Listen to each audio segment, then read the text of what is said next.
Welcome to the Living in Alignment podcast. My name is Amy Landry. Through a collage of conversations, here we distill mindful living and timeless wisdom within a modern, everyday context. Thank you for being here. Claire Baker's work dropped onto my radar a number of years ago with the launch of her incredibly popular Adore Your Cycle ebook. We are taught not to discuss periods in public. Society doesn't celebrate the menstrual cycle. Instead, we say it's that time of the month. But the truth is, it can be bloody hard living in a body that bleeds once a month. Have you ever stuffed a tampon up your sleeve on your way to the bathroom at work? Avoided eye contact with the cashier as you paid for your sanitary pads? Felt overwhelmed, exhausted, or even annoyed by your hormones? Well, you are not alone. It's certainly time we started speaking up about our menstrual cycle, and now Claire Baker, everyone's friendly neighbourhood period coach, is here to start that conversation. Claire, welcome. In summary, tell us your background. How did you land here doing this work? Thanks, Amy. I'm glad to be here. How did I land here doing this work? I started taking the contraceptive pill when I was about 16. And I wasn't having sex at that stage yet, but I was experiencing really bad hormonal acne. And I'd had this acne, honestly, since I was about 12 or 13. And I'd tried antibiotics and what was that cleanse that everyone had for acne in the 90s? Anyway, it was just I tried everything, like eucalyptus oils, tea tree oils, I was everything. And nothing worked. I tried antibiotics and they would work for a little while and then it would come back. The only thing that helped my acne that I tried was taking the contraceptive pill, and it worked really quickly for me, and it was great. I loved being on the pill because I had clear skin. I could orchestrate my cycle orchestrate my cycle so that it worked with my life. If I wanted to skip my period for the entirety of my summer, then I could. And if I had an event coming up and I didn't want to have my period, I would skip it, and I would go months sometimes without having a period, and thought that was absolutely brilliant. And then when I was about 25, and I refer to this as my quarter life crisis, I started just questioning everything that I was doing. I was drinking a lot. I was, spending a lot of money on things that I didn't really want or need. I was getting myself in a bit of debt. I was doing a lot of travel, but yeah, I just felt like I wasn't really living on purpose, and I wasn't happy with the way that I felt. So I started to eat more nourishing foods, stop drinking so much. I started journaling again. I just started reconnecting back to myself. And in this process, I started to feel really strange about taking this little pill every day. So after some contemplation and a lot of research, I decided to just come off the pill. And my biggest fear was that my skin was going to break out and that I would have this acne to deal with again. But thankfully it didn't. And I really attribute that to a lot of the healing work that I had done on my gut, and working with a naturopath, and eating well and cutting out alcohol and sugar and all of these things. But although the acne didn't come back, my period didn't come back either. So for 12 months, I was waiting and waiting and waiting and waiting for my period to return. And in that 12 months, I started freaking out a little bit, to be honest. I started worrying that I had massively messed up my fertility, and I didn't really even know what I was waiting for. I didn't understand the process of the menstrual cycle and the function of ovulation, and I didn't really even know about my hormones or what was going on in my body. So I decided to learn, and I learned so much in such a short period of time about how the physiological nature of the menstrual cycle, and what I needed to do to take care of my body to get my period back. So that really began my very personal journey into menstrual cycle awareness. And once my period did come back, then I had all of this information I could just start charting right away. So I just dove in a mad woman, just so keen to implement everything that I'd been learning about different phases of the cycle, and how we can feel differently across the cycle, and to get to know my body and to get to know my period, because the pills period isn't actually a period at all. It's a withdrawal bleed. So my experience of a period was different. My experience of having a menstrual cycle felt completely different. I hadn't experienced this ebb and flow of estrogen and progesterone for 10 years. So it was incredible to me just how different I felt. And I started to then integrate these awareness into my coaching. I was working as a health coach with women and working with them on self-care and creativity, and it just felt so strange to me that my training as a health coach didn't touch on any of this, that I wasn't prepared to work with women, because the very linear, like, health and fitness plans that we're given, that we're taught, like, this is how you're meant to work out, and this is what you should eat, and this is how you should take care of yourself, this is how you should work, that's based on the male hormonal cycle most of the time. And I was learning that actually, if the female hormonal rhythm is monthly, and it was really important to me that my clients had that understanding and awareness too. And so naturally I started asking questions like, what day of your cycle are you on before a session? And if somebody was thinking about leaving their husband, or like wanting to quit their job, or feeling really down on themselves, I'd start to ask them to chart like when those feelings were coming up for them, and to begin to see if there were patterns within their menstrual cycle. And there often were, just as there had been with me. So it happened quite organically.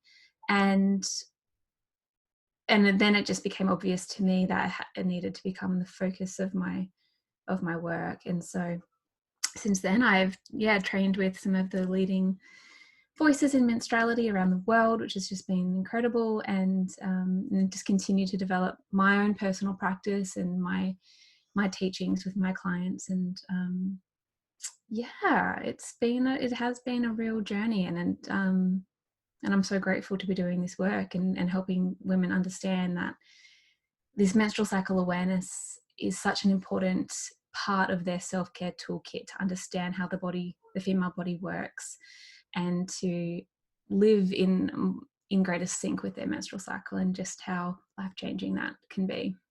Yeah, totally. I can't agree more. And I'm just thinking about how, when I read your Adore Your Cycle ebook, and it's very, very beautiful visually, and so well written, because really easy to digest that information. But to be honest with you, I've never really had major hormone issues when I got off the pill, and my path is quite similar to yours, like really just valuing natural health and just changing the way I did things and getting off alcohol and whatnot. I did get my period back, and I got a little bit of acne, but I had a pretty smooth ride. And to be honest, I think I took the information for granted. And now I don't know if it's because I'm a mum or it's just come with maturity, but really implementing that element of syncing your cycle with your life has been profound. And as you say, it's quite different hormonally when we are on the pill versus when we're off the pill. And I think you and I, from what I follow on social media, are on a similar cycle, which is quite convenient with scheduling our chat today, which is nice. But can you tell me, has there been a book along this path for you that has kind of thrown you more deeply into this work and, on your current trajectory? Yeah, the very first book that I read that opened my eyes up to this whole idea that the menstrual cycle creates an entirely different experience for the female body was Red Moon by Miranda Gray. And have you read it? I have not. I think Woman Code was the book that really has also connected me. That's a big one as well for a lot of people too, and I love that book. But Red Moon was it's super like mythical and quite esoteric, and it tells the story of menstruation and the menstrual cycle through fairy tale and mythology. And it's such a beautiful book.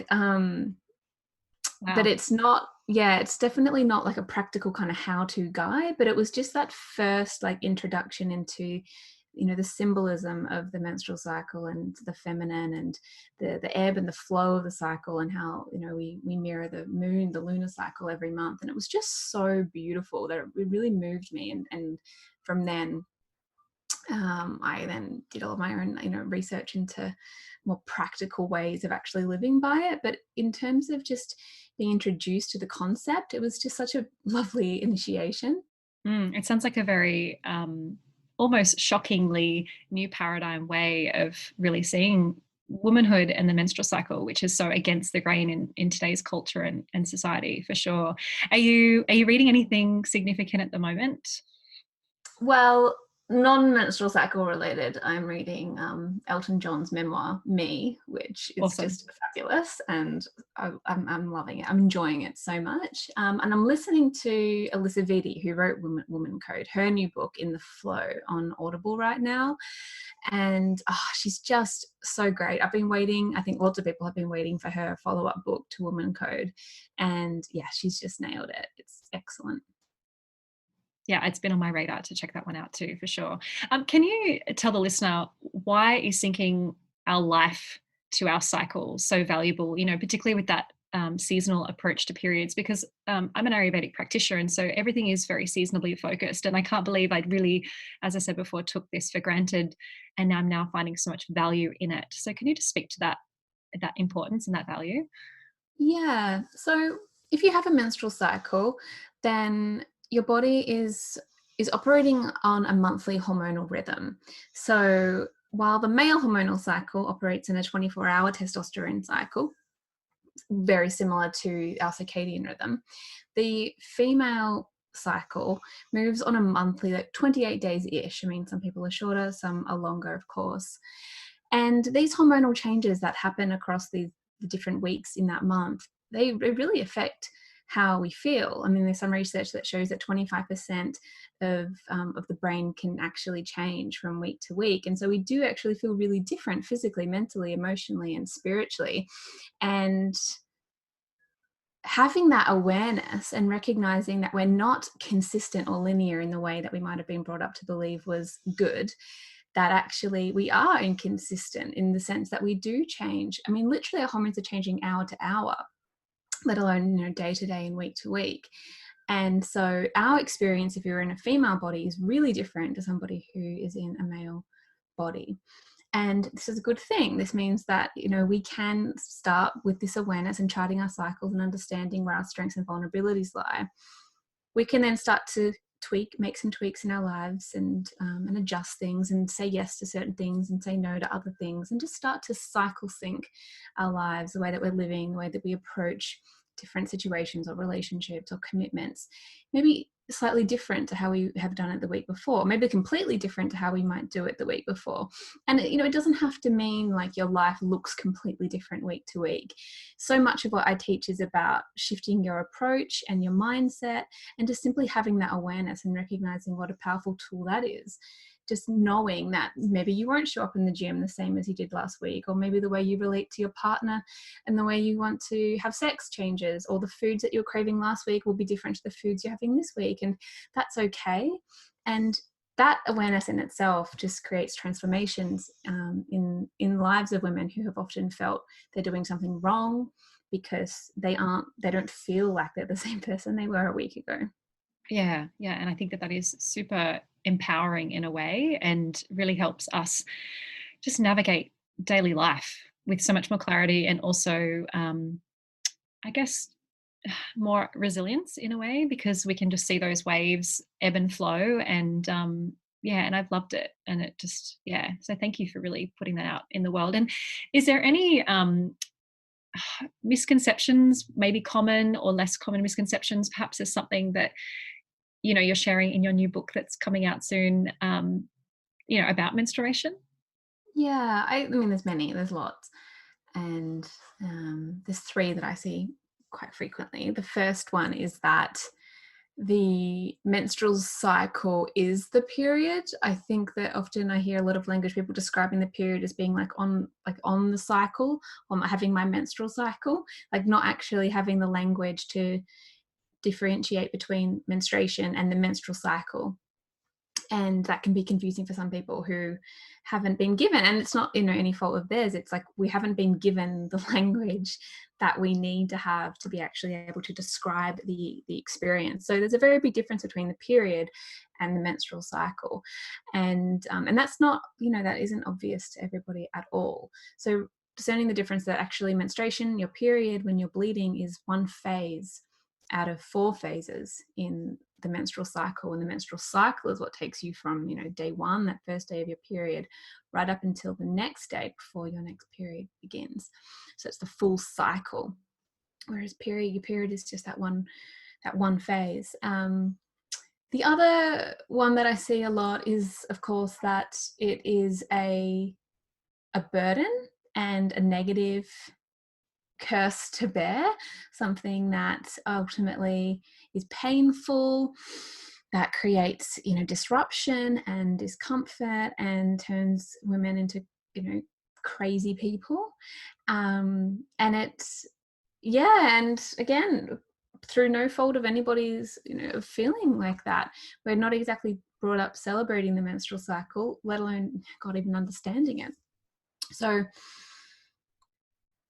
the menstrual cycle is not designed to cause women pain or to turn them, to turn them mad. Again, we're working on this monthly rhythm that is it's like trying to fit like a circle into a square hole. Like we work differently, we operate differently to how most of society is set up.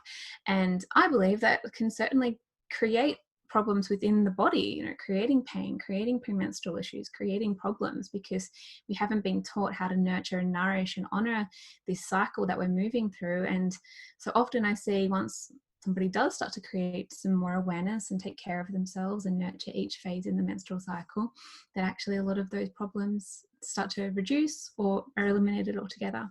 Yeah, and I've seen that. I think maybe it might have even been you sharing it online, how the menstrual cycle is now being honored with respect to like elite athletes and in sports teams, like women's sports teams and stuff, which is so cool and so special, and I mean, it's about time in a way.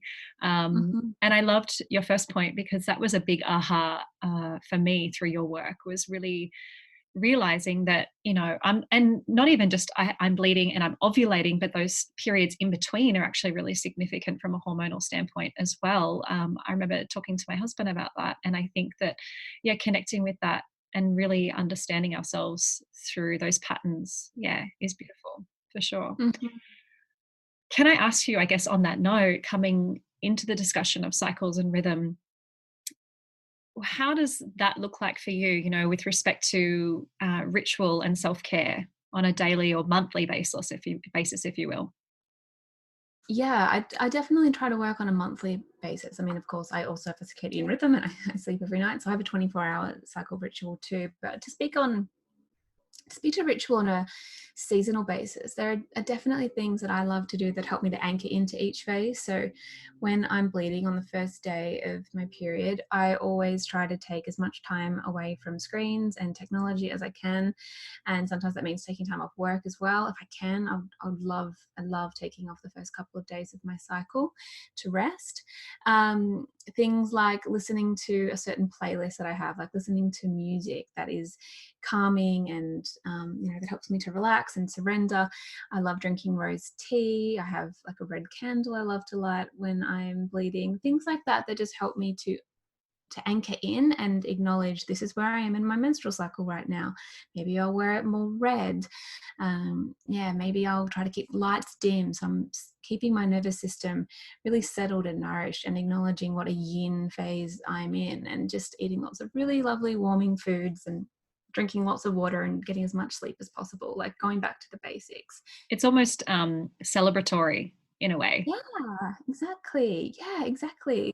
Celebrating it. Something that some of my clients love doing is creating a bleeding box, a box of self-care bits and pieces like tea or a lavender oil or a face mask, or things that they can open up on that first day of their period to celebrate, as exactly as you say, their period arriving, and to do some really lovely self-care things for themselves. And maybe it's as simple as just a foot bath after a long day at work on that day, or turning your phone off, or deleting Instagram. But having these rituals for me, particularly around that time, I find really helpful. then we'll move over to ovulation, because often I find like the two poles of the menstrual cycle are great places for ritual, because you can really tap into what potent, powerful times they are.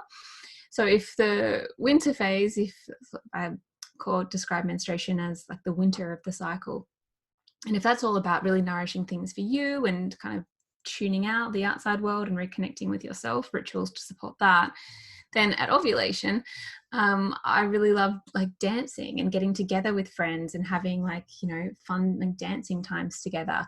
I love like making love and connecting with my partner. And my rituals then are much more about movement and being out in the world and seeing people and cooking food and celebrating and sharing in that way. So if menstruation is all about the relationship with yourself, then at ovulation it's much more about being with people.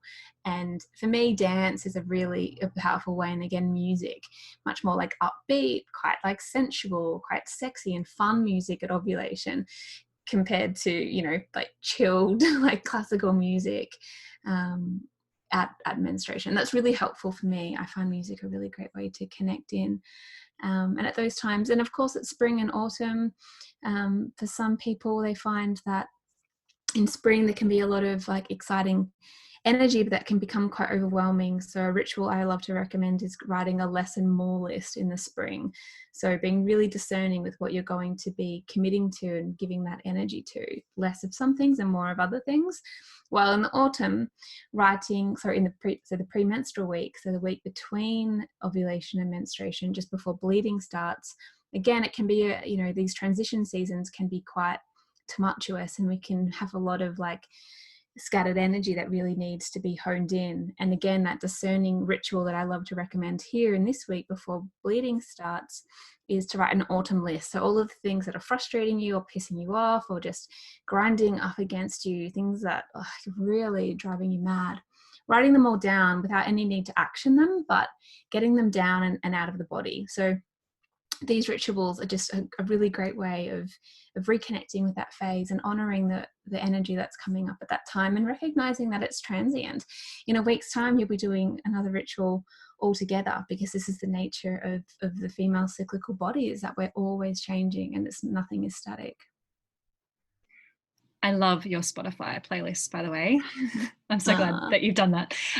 But, as you're saying what you've just said, it really takes me back to even yogic philosophy. So there's a concept of apana, which is this downward force. And it's almost, and it can be embodied in many ways. And it's something that we really want to promote and advocate, around that time that we're menstruating. Rather than kind of trying to prevent it, right? And, even a ritual such as purging emotions and thoughts is really like a release of Apanavayu and really promoting those qualities, which is so cool. So I love how complementary and aligned all of that is. The ancient meets the modern, and it just works. It makes so much sense. It does. What does studentship look like to you right now? So are you doing any study or deepening? Yeah. Yeah, in a very literal sense, I am studying for two different certifications at the moment. So I'm training to be a natural fertility teacher, and I am soon to be certified as a menstrual medicine circle facilitator. So one is quite practical, looking at fertility, natural conception and contraception, and the other one is a much more like shamanic, imaginative experience of the menstrual cycle, and using that as a healing tool for women as well. Wow, Mm. it sounds very rich. It's just going Mm. to just deepen everything in all your work, which is so special.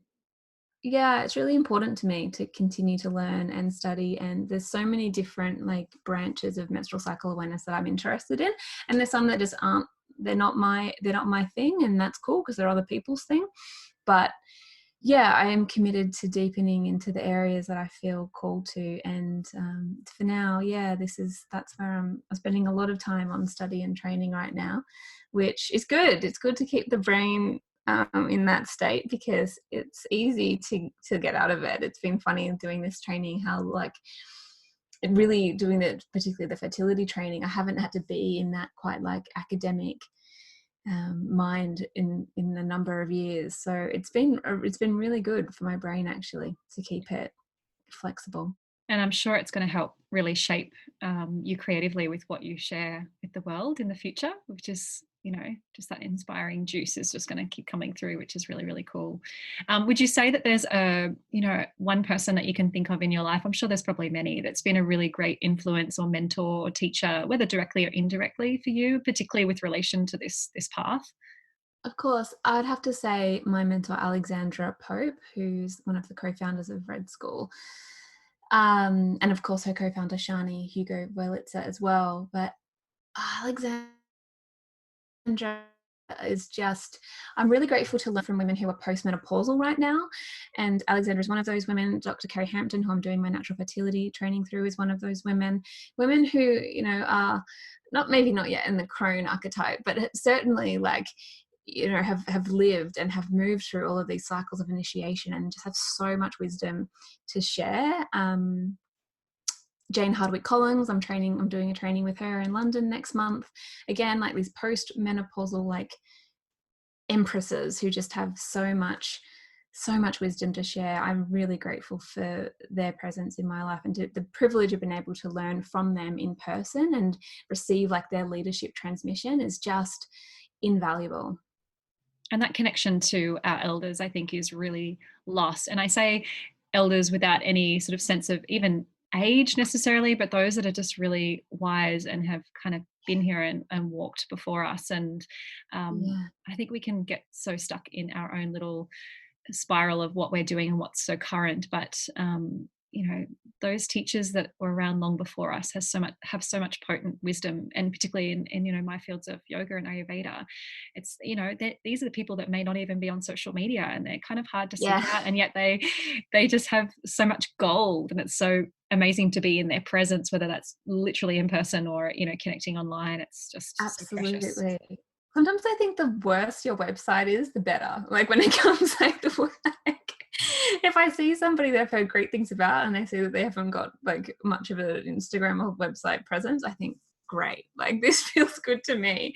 And also to see these women, like the three that I've just mentioned, actually coming into their like prime of their work now, like they're delivering their best stuff now, in their like 60s and 70s. Like that to me is just, that's how I want to be. I'm in this for the long run. This is a marathon, not a sprint. And to recognize that this just gets better and better and better, and they're delivering their best work now at that age, that inspires me so much. And I even say that to a lot of new yoga teachers that I speak with and mentor. You're choosing this path for life, so don't hurry, don't push the social media, don't it's Mm. just keep learning, keep seeping in that studentship and learning from Mm. those who've been on this path before you. And there's just so much depth and richness to be found there, certainly, and a lot more integrity in what we then share with the world, I think, for Yeah. sure. So I think we've got a little bit of a taste, but what would you say a life living in alignment looks like to you? Yeah. It's definitely living in alignment with my cycle. I truly live and breathe this work. I like, I'm always thinking about it. I'm always curious as to what my cycle is teaching me and how I can live more in flow with it, and discovering like new patterns in my cycle all of the time. And that's really important to me, to stay like fluid with that. But I do, ultimately have quite a lot of structure too. And for me, living in alignment is quite practical stuff, actually. Like I know I'm living in alignment when I'm spending time in nature, and I know I'm living in alignment when I'm moving my body every single day, and when I am making time to be still and chill and have some time to myself, and when I am making decisions that are in alignment with my values, and I've taken the time to check in with what those values and priorities are, and I am living on purpose. Those things are really important to me, and a lot of it does come back down to like basic self-care. If I'm stressed out and working too much, and I haven't been outside and put my feet on the grass, and I haven't made time for myself, it doesn't matter how like successful I am at work, like I don't feel like I'm therefore in alignment. So a lot of it really is about basic self-care for me, but definitely honoring my cycle and the different seasons that I'm moving through all the time.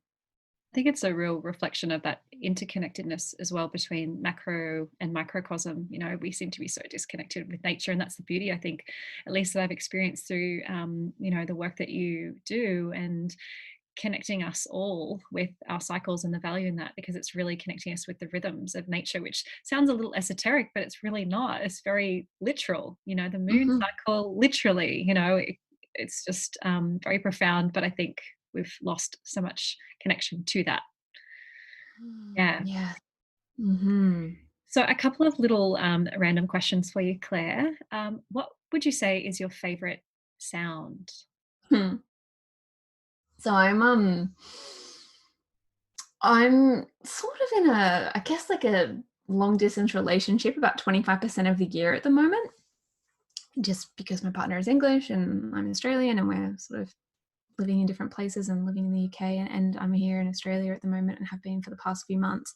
So I'd have to say right now my favorite sound, as corny as it might be, is the sound of Alex's voice over audio. We just send audio messages to each other all the time because the time difference right now is really hard. So I love the sound of his voice. And even before we met, we were audio messaging each other because we met on a dating app a couple of years ago. And I just remember like getting messages from him and just hearing his voice, and it would just like make me melt. And it's just so deep and rich, and it still does. Like just hearing his voice over an audio message, it's like I just listen to them on repeat sometimes because I love it so much. So I think that's my favorite sound right now, especially at the end of a 2-month stint of not seeing each other. Yeah, very sweet, but also very important as you grow old together, that, you know, just being delighted to hear the sound of his voice is going to be so good for your Mhm. relationship, you Yeah, know? I hope I always feel like that. Mm. You've just got to keep the audio so you can look back when you're old and Yeah. listen back to all the sweet messages you left each other. Exactly. My husband and I, he's from Canada, so we did some chunks like you. And back in that day, there was no, you know, audio messages. There was no Voxer. There was none of that. And so it's just the emails back and forth, and you know that's about it. But we still save them, which is kind of cool. Beautiful. What would you say is your favorite place? And it could be literal, like a country, a city, or, you know, doesn't have to be. Yeah, I mean, I'd have to put 2 down. I think Greece and like the Greek islands are just, I mean, they're just so beautiful, and I love being there. I love the history and the energy and the people and the food, and just everything about Greece is so special. I love spending time there. I feel very nourished by it. Hmm. Um, and I also have to say my parents' house, which is where I am right now, which is where I grew up, and it's just so calming to me and grounding to just be in the house that I grew up in. I really love being here, so that's my other nourishing It's place, kind of I that think. limbic response in the brain. You know, you're smelling and hearing things that take you back to your childhood, and that's so grounding and Mm-hmm. reassuring, isn't it? I feel the same way when I go to my parents' house too, which is great. Yeah, Do you have a daily non-negotiable? movement. Yeah, I have to move my body first thing. Like I can't do anything else until I have. It's yeah, number one.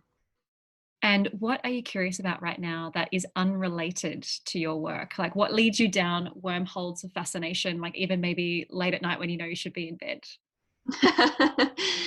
Oh my god, I have this fear that I've turned into somebody who doesn't have curiosities and hobbies anymore because I've turned that into my work.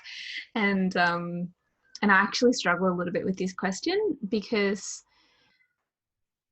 yeah, my everything, I think it just related back to menstrual cycle awareness or the feminine, or like, this work and is so broad and encompassing and just envelopes everything to me that anything I say, it's like, oh no, but that's connected to it. However, what I am really curious about right now is magic mushrooms and psilocybin and the role that it can play in mood disorders and mental health and creativity, and learning more about mushrooms on the whole because they're absolutely fascinating. But going to a documentary in a couple of weeks in London called Fantastic Fungi, which um, I'm really looking forward to because I'm really fascinated by like plant medicine and how we can use these like gifts from Mother Nature to enhance our lives. Mm. And I actually know someone who recently came back from a psilocybin retreat, and wowee, like the physical changes and the emotional Wow. things. Like it was, I know for this person, it's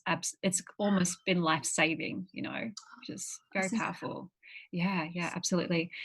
Um, and oh, and by the way, it just sounds like you're living your life's purpose, which is just awesome. I think I need to get some hobbies though. No, no, keep doing the work. Keep doing the work. You've got important work to do. And whilst you're loving it, you may as well just keep doing it, you know?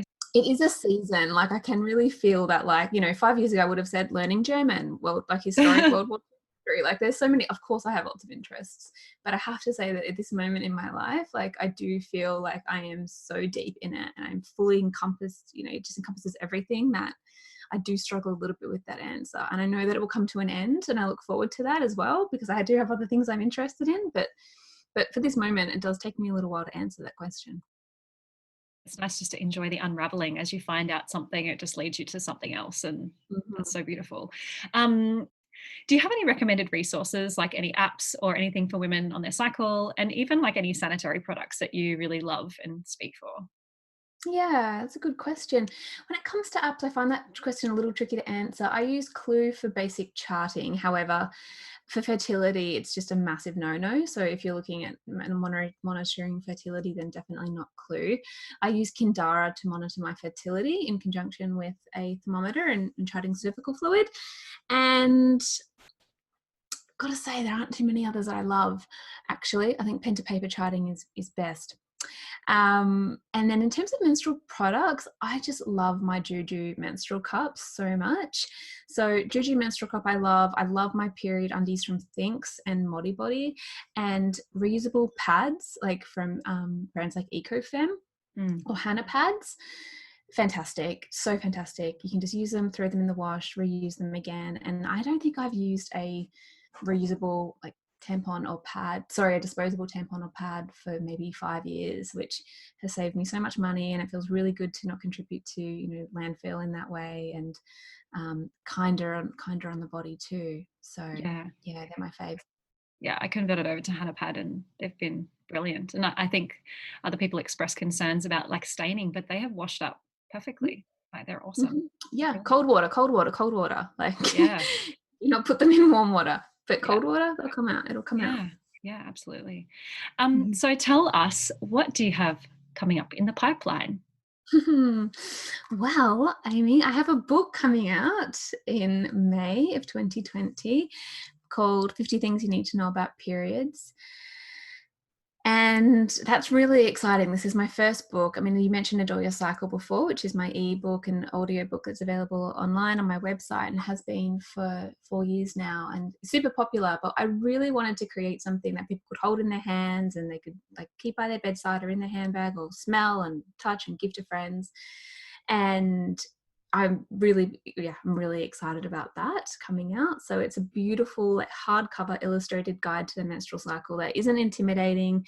It's playful, it's gorgeous, it has lots of practical advice without being overwhelming. It's not clinical and it's not too big.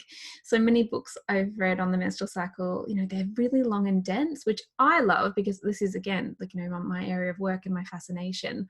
But for the average gal who just wants to get the information quite quickly and understand what practical things she can start to do to live more in greater alignment with her cycle, I just wanted to create something that felt warm and playful and easy to implement. So hopefully that's what I've created. So that will be out in May. It looks so fun, by the way. Incredibly gorgeous. I think it will be amazing for women of all ages, but I get the feeling it's going to be perfect for girls in high Mm-hmm. school, in the hands of every teenage girl to plant those Mm-hmm. seeds, Mm-hmm. for the rest of their womanhood. It's definitely appropriate for young women. I didn't write it with the intention of it for being for teens because that would be a different book. But Hmm. I wrote it knowing that if a young woman picked it up, she would definitely get some really useful knowledge from it, and it would be able to be implemented. And the other cool thing that's happening this year is that I'm running my first ever training, a cycle coach training for people who want to integrate menstrual cycle awareness into their practice. So that's new for me, and yeah, I'm really looking forward to sharing everything I've learned over the last 7 years with other facilitators who want to begin to integrate cycle awareness into the work with their clients as well.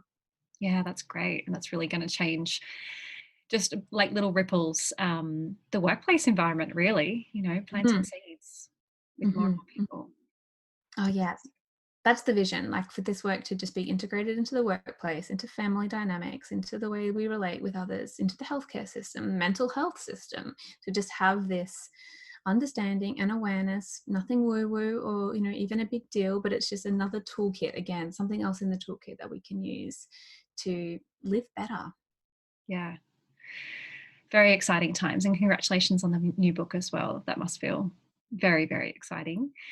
Where can the listener find you? Where can we send people? So if you head over to my website, which is thisislifeblood.com, I've got a bunch of free resources. I've got like a cycle chart that you can download to start charting right away for free. I've got a video on the menstrual cycle teaching you all about the seasons that we've covered today, and yeah, some really cool free resources, as well as all of my courses that I teach throughout the year on like well-being and creativity and like the spiritual aspect of the menstrual cycle, so you can take the course with me. Otherwise, I am often hanging out on Instagram, and my handle is _Claire Baker with an I and an E underscore over on Instagram. And I love sharing my daily cycle updates over there too, which I think is a really fun way to get to understand how the different days and seasons of the cycle, how it looks for me in my life, like literally how am I living every day according to what day of the cycle I'm on. Yeah, I really loved that. I really enjoyed that and got a lot out of that myself, certainly. And hey, I see that you've got some really awesome little goodies for anyone that pre-orders your book. Do you want to talk about Yeah, that? I do. So I've got a brand new course on, like, it's called How to Bleed, which is all going to be about like how to have the best period ever and take care of yourself at menstruation. I've got a book club that will come out when the book is out, that's for free. What else have I got? Another video tutorial on the menstrual cycle. I know there's something else as well. So there's a whole host of things to just There get was you heaps started of on your stuff. menstrual cycle journey. Yeah, exactly. So if you order 1 or 2 copies or more, then yeah, there's a few different goodies to choose from, and discount on my courses as well. So if you pre-order before the 14th of May this year, 2020, then you'll get lots of cool free stuff sent to you after that. That's very generous and very exciting. So people can just do that on your website, correct? Exactly. Yeah, Okay, on my website. fabulous. Follow the link to book, and yeah. Wonderful. Thank you so much for sharing all of your insight and your wisdom. It does mean the world to me so very much. And the information and the knowledge that you're putting into the world, I think is, as I've already said, incredibly important and perhaps quite undervalued in our society. So I'm so grateful for your time. Thank you. Oh, thanks, Amy. It's been an absolute joy, really fun, and I'm grateful for giving me the space to talk about it. So thanks so much. If this episode was of value to you and your life, please subscribe. And if you can think of someone who would benefit from this dialogue, please do them a favour and send it their way. If you feel called, hop on over to iTunes and leave a 5-star review. This is the best way to get these conversations into the ears and hearts of our wider community, to those who need it most. You can find me at amyelandry.com or over on Instagram at amyelandry. May we all move a little closer to a life living in alignment.